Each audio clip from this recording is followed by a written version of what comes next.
Pasabog agad ang ABS-CBN matapos ang kanilang trade event ngayong Biyernes, August 15.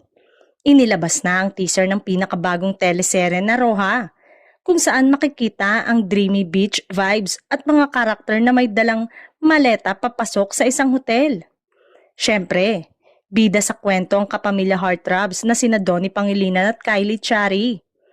Pero hindi lang yan, sasabayan pa sila ng mga haligi ng showbiz tulad ni Janice de Belen, Lorna Tolentino, Joel Torre at Raymond Bagaching.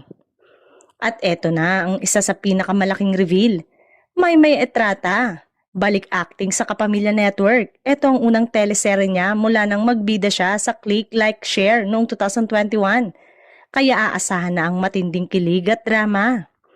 Huwag gumanong palampasin, tiyak na madaragdagan pa ang line-up ng mga bigating artista sa Roja na iaanunsyo sa mga susunod na araw. Ngayon pa lang ay nag-aabang na kung sino ang magiging kaparehang aktres ni Donnie Pangilinan sa nasabing serye.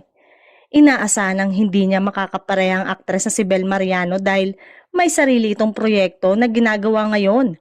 Kaya't maghanda na dahil mukhang magiging isa ito sa pinakamalaking teleserye ng taon ng Kapamilya Network.